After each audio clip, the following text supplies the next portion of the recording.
ఈరోజు టీసీఈఐ వారు స్త్రీ శక్తి అవార్డ్స్ 2025 ఇస్తున్న సందర్భంగా నన్ను అదేవిధంగా మా సెర్ఫ్ సిఓ దివ్యరాజన్ గారిని ఆహ్వానించడం జరిగింది. వాళ్ళు గత 10 ఇయర్స్ నుంచి కూడా మహిళా అచీవర్స్ సక్సెస్ స్టోరీ ఉన్నటువంటి వాళ్ళను మరింత ఎంకరేజ్ చేయడం కోసం స్మాల్ ఎంటర్ప్రెన్యూర్స్ కానీ బిగ్ కానీ అంటే వాళ్ళ పరిస్థితిని బట్టి మహిళలకు స్పెషల్గా వాళ్ళు గుర్తించి అవార్డ్స్ ఇస్తూ ఉన్నారు. ఈసారి గ్రామీణ ప్రాంత మహిళలకు ముఖ్యంగా మా సెర్ఫ్లో పేదరిక నిర్మూలన సంస్థలో పనిచేస్తున్నటువంటి మన ఎస్హెచ్జి గ్రూప్ ఉమెన్స్ కూడా మరి స్త్రీ శక్తి అవార్డ్స్ ఇవ్వడం చాలా సంతోషం. విశాలారెడ్డి గారు, బలరాం గారు, వారి టీం అంతా కూడా గ్రామీణ పేదరిక నిర్మూలన జరగాలని మనం ఏదైతే మహిళా సంఘాలు నడిపిస్తున్నామో మహిళా సంఘాలకు మన ప్రభుత్వం వడ్డీ లేని రుణాల ద్వారా వాళ్లకు రకరకాల బిజినెస్లను కూడా ప్రోత్సహిస్తున్నాం.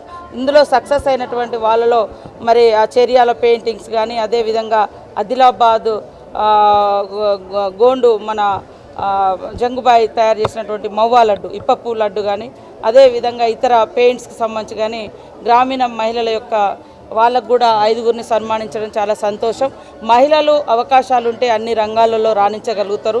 వీళ్ళకి ఏం చేత కాదు అనేటువంటి ఆ యొక్క ఒక బ్యాక్వర్డ్ మైండ్ సెట్ ఏదైతే ఉందో అది వదిలేసుకొని మహిళలు మన ఇంట్లో ఉన్నా బయట ఉన్నా ఎక్కడున్నా మన కూతురైనా మన భార్య అయినా మన తల్లి అయినా ప్రోత్సహించాలనేటువంటి అవగాహన రావాలి.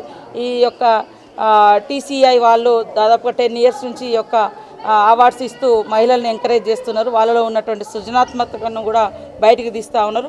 అదే కాకుండా ఈరోజు మా సెర్ప్ ద్వారా కలకత్తా ఐఐఎం వారితోటి కూడా ఎట్లా ఇన్నోవేటివ్గా తయారు చేయాలి బిజినెస్ అనేది కూడా ట్రైనింగ్స్ కూడా మా అడిషనల్ డిఆర్డిఓస్కు ఇక్కడ ఇప్పడం జరుగుతూ ఉంది, బయట ఇస్తూ ఉన్నారు. అంటే రాబోయే కాలంలో మహిళలు తయారు చేసినటువంటి ఉమెన్ గ్రూప్స్ తయారు చేసినటువంటి ప్రతి ఉత్పత్తికి మార్కెటింగ్ చేయడం, బ్రాండింగ్ చేయడం, మంచి డిమాండ్ ఉండే విధంగా ఎక్కువ ఇన్కమ్ జనరేట్ అయ్యే విధంగా కూడా వారిని ప్రోత్సహిస్తున్నాం. అదేవిధంగా ఈరోజు మరి టీసీఐ వాళ్ళు ఇచ్చినటువంటి ఒక ప్రోత్సాహానికి వారిని ప్రత్యేకంగా అభినందిస్తూ ఉన్నాం, కృతజ్ఞతలు తెలియజేస్తాం. ఈ శక్తి అవార్డ్ 7వ విడత కార్యక్రమం జరుగుతూ ఉంది. 7 సంవత్సరాల క్రితం Telangana chamber of event industry అనే ఒక గ్రూప్ వాళ్ళు ఇక్కడ హైదరాబాద్లో మన అందరికీ తెలుసు హెచ్ఐసిసి, హైటెక్స్, మంచి కన్వెన్షన్ వెన్యూస్ ఉండడం వల్ల చాలా ఈవెంట్స్ హైదరాబాద్లో జరుగుతూ ఉంటాయి. అండ్ ఎవరైనా హైదరాబాద్లో ఈవెంట్ చేస్తూ ఉంటే చివరిలో వాళ్ళు హైదరాబాద్లో చాలా ప్రొఫెషనలిజం ఉంది, బాగా నాలెడ్జ్ ఉన్న ఇక్కడ స్టాఫ్ ఉన్నారు, అట్లాంటి ఎప్పుడైనా వాళ్ళు ప్రేస్ చేసి వెళ్తారు. సో ఇండస్ట్రీ ఆధ్వర్యంలో ఈ సెక్టర్లో ఎవరెవరు మహిళలు ముఖ్యంగా ఎక్కువగా మంచిగా పని చేయగలుగుతున్నారు వాళ్ళని పురస్కరించుకోవడానికి 7 సంవత్సరాల క్రితం ఇది కార్యక్రమాన్ని మొదలుపెట్టారు. అండి Telangana chamber of event industry ఆధ్వర్యంలో ఈరోజు 50 మంది మహిళలకి మేము పురస్కారాలు ఇవ్వడం జరుగుతుంది.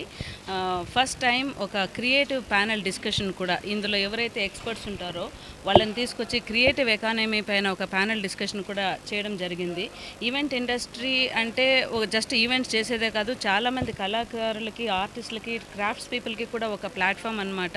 సో ఈ అవార్డ్స్ ద్వారా మనము క్రియేటివ్ అండ్ కల్చర్ ఇండస్ట్రీస్లో ఉన్న ఆర్టిస్టులని, ఈ కళాకారులని, సింగర్స్ని, ఈ మ్యూజిషియన్స్, డాన్సర్స్, ఇలాంటి వాళ్ళని కూడా ఫ్యాషన్ డిజైనర్స్ వీళ్ళందరికీ కూడా మనం ఇక్కడ పిలిచి ఓ పార్ట్నర్షిప్ బిల్డింగ్ కానీ లేకపోతే వాళ్ళకి మార్కెట్ లింకేజెస్ ఎలా చేయాలనేది కూడా చేస్తున్నాము. Apart from awards and next year నుంచి ఫుల్ ఫ్లెడ్జ్గా ఒక క్రియేటివ్ ఎకానమీ పైన ఒక కాన్ఫరెన్స్ కూడా చేయాలని మాకుంది. And awards will be followed అనమాట.